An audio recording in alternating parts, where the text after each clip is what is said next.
கர்த்தருடைய பரிசுத்த நாமத்துக்கு மகிமைப்படுவதாக இன்றும் கூட ஒரு வசனத்தை உங்களுக்கு மேற்கொள்ள காட்ட விரும்புகிறேன். லூக்கா எழுதின சுவிசேஷ புத்தகம் 5ஆம் அதிகாரம் வசனம் 6. அந்தபடியே அவர்கள் செய்து தங்கள் வலையை கிழிந்து போகத்தக்க மிகுதியான மீன்களை பிடித்தார்கள். இந்த இன்சிடென்ட் எல்லாத்துக்கும் நம்மளுக்கு தெரியும். ஆனால் இதுலேருந்து நம்மளுக்கு முக்கியமான ஒரு வாழ்க்கைக்கு தேவையான ஒரு பாடங்கள் இல்லை ஆண்டவருடைய உபதேசங்கள் இதில் நம்மளுக்கு இருக்கிறது. என்னவென்றால், இந்த படகு சீமோனுடையதாக இருந்தது. அந்த படகு எதை குறிக்கிறதுனா நம்மளுடைய வாழ்க்கையை குறிக்கிறது. அப்போது இந்த படகு எப்படி இருந்துச்சுன்னா வெறுமையாக இருந்தது. அதில் முழுக்க பிரயாணப்பட்டு கஷ்டப்பட்டு ஒரு மீன் கூட கிடைக்கவில்லை. ஆனால் நீங்கள் பார்த்தீங்கன்னா இயேசு அந்த படகில் ஏறி போதகம் பண்ணினார்.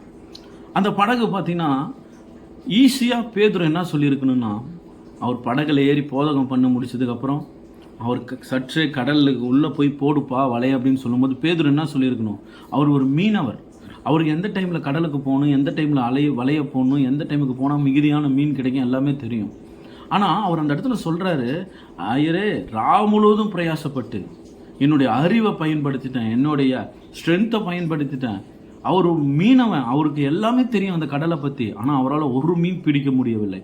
ஆனால் இங்கே இயேசு சொல்லுகிறார், கடலை சற்றே உள்ள தள்ளுங்கிறார். அப்பொழுது சொல்கிறார் பேதுரு, ஆயினும் உம்முடைய வார்த்தையின்படி நான் போடுகிறேன் அப்படிங்கிறார்.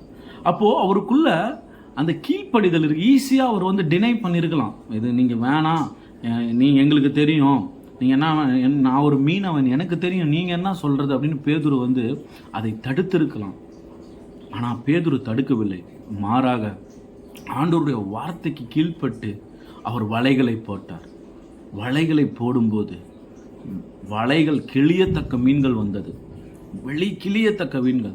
இன்றும் நம்மளுடைய வாழ்க்கையில் இயேசு எப்போ அந்த படகுல ஏறினாரோ அப்போ தான் அந்த படகுல இருக்கிற குறை தெரியப்பட்டது இயேசுவிற்கு.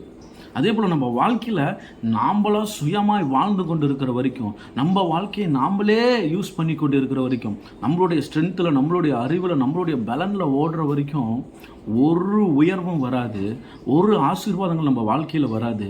மாறாக நம்ம வாழ்க்கையில் இயேசுவை ஏற்றி அவர் சொல்லுகிற வார்த்தைக்கு கீழ்ப்படியும் போது வலை கிழியத்தக்க மீன் பேதுரு எடுத்த மாதிரி நம்மளுடைய வாழ்க்கையிலும் ஆண்டவர் அற்புதங்களை செய்ய வல்லமை உள்ளவராக இருக்கிறார்.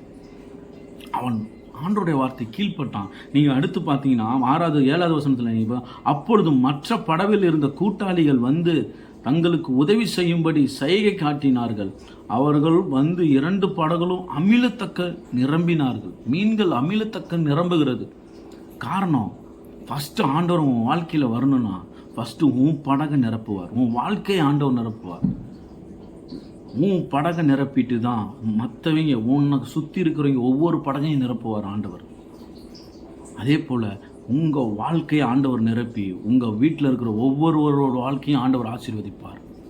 நீங்கள் அந்த தெருவுக்கு ஆசீர்வாதமாக இருப்பீங்க. உங்கள் வீட்டில் இருக்கிற ஆசீர்வாதங்கள் அந்த தெரு முழுக்க ஆசீர்வாதமாய் மாறும். காரணம், ஆண்டவர் உங்கள் படைகள் இருக்கிறார். இயேசு உங்கள் வாழ்க்கையில் இருக்கிறார். இயேசு உங்கள் வாழ்க்கையில் இருக்கிறார்.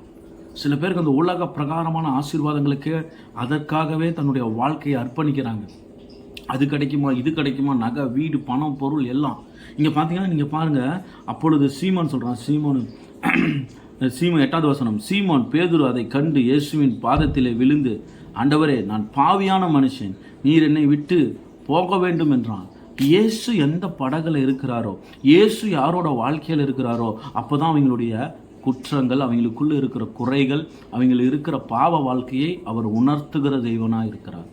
சீமோனுக்கு அப்போ தான் ஒரு கான்சியஸே வருது, நான் பாவியான மனுஷனே அப்போ தான் உணர்றாரு. இயேசு உங்கள் வாழ்க்கையில் இருக்கும்போது தான் நீங்கள் செய்கிற பாவங்களை ஆண்டவர் உணர்த்துகிற தேவனாக இருக்கிறார். இயேசு உங்கள் வாழ்க்கையில் இல்லவில்லை என்றால் உங்களுக்குள்ள ஒரு உணர்வு வராது, பாவ உணர்வு. நீங்கள் பாவம் செய்கிறங்கிறதே உங்களுக்கு தெரியாமல் நீங்கள் செய்து கொண்டு இருப்பீர்கள். அவர் உள்ள வரும்போது உங்களுடைய குறைகளை கண்டுபிடிக்கிறவராக இருக்கிறார். 2வது, அவர் உங்களை குற்றம், உங்கள் பாவத்தை கண்டித்து உணர்த்துகிறவராக இருக்கிறார். 3வது, அங்கே பாருங்கள், அவர்கள் திரளான 9வது வசனம், அவர்கள் திரளான மீன்களை பிடித்து நிமித்தம் அவனுக்கு ஆண்டவரோடு கூட இருந்த யாவருக்கும் பிரமிப்பு உண்டானபடியினால் அப்படி சொன்னான். 10வது வசனம், சீமோனுக்கு கூட்டாளிகளாக செப்தலேயின் குமாரனாகிய யாக்கோபும் யோவானும் அந்தபடியே பிரமித்தார்கள். அப்பொழுது இயேசு சீமோனை நோக்கி, பயப்படாதே, இது முதல் கொண்டு நீ மனுஷனை பிடிக்கிறவனாய் இருப்பாய் என்றார்.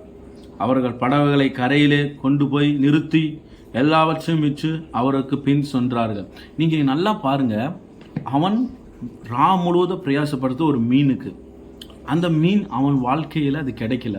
இப்போ இயேசு அவனுடைய குறைவுகளை நிறைவேற்றி விட்டார். 2 படகுகள் அமிலத்தக்க மீன்கள் அவனுடைய வாழ்க்கையில் வந்துருச்சு. இதை தான் அவன் எதிர்பார்த்துருந்தான். ஆனால் அங்கே ஒரு என்கவுண்டர் நடக்குது. அவன் ஒரு பாவின்னு உணர்கிறான். அப்போ இயேசு சொல்கிறாரு, நான் உன்னை மனுஷனை பிடிக்கிறவளாக்குவேன் அப்படின்னு சொல்கிறாரு. அப்போது இவன் எதிர்பார்த்த மீன் கிடைச்சிருச்சு. இப்போ அவன் என்ன பண்ணியிருக்கணும், அந்த மீனை கொண்டு போய் அவன் விற்று அதை காசாக்கி அதை பணமாக்கி அவன் வாழ்க்கையில் அதை செட்டில் ஆகிருக்கணும். ஆனால் மாறாக இந்த பேதுரு என்ன பண்ணுறான்னா, அவன் கூட இருந்த கூட்டாளிகள் என்ன பண்ணுறாங்கன்னா, கரையில் இறங்கி எல்லாத்தையும் விட்டு இயேசுவின் பின் சென்றார்கள்னு வசனம் போட்டுருக்கிறது. நான் கேட்குறேன், அவன் மீன் ஆசைப்பட்டான், ஆனால் ஏன் அதை விட்டுட்டு வந்தான் அப்படின்னா, அதுதான் ஒரு முக்கியமான விஷயம். அப்போது இன்னொரு இடத்துல நீங்கள் பார்த்தீங்கன்னா, யோவான் சுவிசேஷ புஸ்தகத்தில் அழகாக எழுதியிருக்கும், எல்லாரும் இயேசு விட்டு ஓடி போனாங்க. அப்போ இயேசு கேட்பார் பேதுருவை பார்த்து, நீயும் என்னை விட்டு ஓடுறதுக்கு மனதாக இருந்தாயா அப்படின்னு கேட்கும்போது, அப்போ பேதுரு சொல்லுவார், அழகாக சொல்லுவார், நான் யாரிடம் ஆண்டவரே போவோம், ஜீவன் உள்ள வார்த்தைகள் உம்மிடல்லவோ இருக்கிறது, அவரை வாழ வைக்கிற வார்த்தைகள் அவரிடம் இருக்கிறது. உங்கள் வாழ்க்கையில் நீங்கள் பணங்களை தேடி ஓடலாம், காசுகளை தேடி ஓடலாம், புகழை தேடி ஓடலாம், வீடு கட்ட நகை பணம் எல்லாம் ஓடலாம். ஆனால் உங்கள் வாழ்க்கையை வாழ வைக்க கர்த்தருடைய வசனம் அவருடைய சமூகத்தில் மட்டும்தான் இருக்கிறது. தேவாலயத்தில் நிறைய பேர் சபைக்கு போகாமல் நல்ல வேலை ஓட்டி பார்க்குறாங்க, பணம் காசுன்னு சுற்றுறாங்க. ஆனால் உங்களை வாழ வைக்கிற ஜீவன் உள்ள வார்த்தை அது தேவனுடைய சமூகத்தில் மட்டும்தான் இருக்கிறது. அதே போல் அவன் ஏன் அந்த மீன்களை விட்டு இயேசுவின் பின் சென்றான் என்றால், அவனுக்கு நல்லாக தெரியும், இந்த மீன் ஒரு நாள் குறைந்து விடும், அந்த மீனின் மூலியமாக சம்பாதிக்கிற பணங்கள் ஒரு நாள் குறைந்து விடும், இல்லை அந்த மீன் அப்படியே வைத்திருந்தால் அது அழுகிவிடும். ஆனால் அழியாத வார்த்தை, குறையாத வார்த்தை, வாழ வைக்கிற வார்த்தை, நித்தியத்துக்கு கொண்டு போய் செல்லுகிற வாழ்க்கை, அது இயேசுவின் வாயில் இருக்குது. அவர் பின்னாடி நான் செல்வேன்னு எல்லாத்தையும் விட்டு இந்த பேதுரு சென்றான். ஆண்டவர் உங்களோடு பேசி கொண்டிருக்கிறார். உங்களுடைய படகு நிரம்ப வேண்டுமா? உங்களுடைய படகு நிரம்பி மற்றவங்களோட படகு நிரம்ப வேண்டுமா? ஆண்டவருக்காக நீங்கள் பயன்பட வேண்டுமா? ஆண்டவர் உங்களோடு பேசி கொண்டிருக்கிறார். அதற்கு முதலாவது உங்களுக்குள்ள ஒரு வெறுமை வேணும். மேட்டிமை, பொறாமை, எரிச்சல், கோபம், கர்வம், ஜாதி பெருமை, இதெல்லாம் இருந்தால் ஆண்டவர் உங்களுடைய படகுல ஏற மாட்டார். அந்த படவை நீங்கள் பார்த்தீங்கன்னா ஒன்றும் இல்லாமல் வெறுமையாக இருந்துச்சு. அதனால தான் ஆண்டவர் ஏறினார். ஏசு உங்கள் வாழ்க்கையில் ஏறத்துக்கு ஒரு மிகப்பெரிய ஒரு அவர் எதிர்பார்க்குற ஒரு குவாலிட்டி என்னன்னா, உங்களை நீங்கள் தாழ்த்தணும். அந்த படகு தன்னை தாழ்த்தியது. அதனால தான் அந்த படகுல ஏறினார். பேதுரு ஈஸியாக அந்த இயேசுவை வேணான்னு சொல்லியிருக்க முடியும். அவன் தன்னை தாழ்த்தினான். அவனுடைய ஃபஸ்ட்டு தாழ்மை, 2வது அவருடைய வார்த்தைக்கு கீழ்ப்படிந்தான், 3வது அவன் தன்னைத்தானே உணர்ந்து அவனுடைய வாழ்க்கையை இயேசுவிடம் அர்ப்பணம் செஞ்சான். உங்கள் வாழ்க்கையில் இன்னைக்கு நீங்கள் என்ன பண்ணியிருக்கீங்க? இயேசுக்கு இடம் கொடுத்துருக்கீங்களா? எவ்வளோ இடம் கொடுத்துருக்கீங்க? இடம் கொடுத்து ஆண்டவருடைய வார்த்தைக்கு கீழ்ப்படுகிறீங்களா? உங்களை உணர்றீங்களா? பாவத்தை உணர்ந்து ஆண்டவர்கிட்ட சமூகத்தில் வரீங்களா? 3வது உங்களை அர்ப்பணி இருக்கிறீங்களா? ஆண்டவர்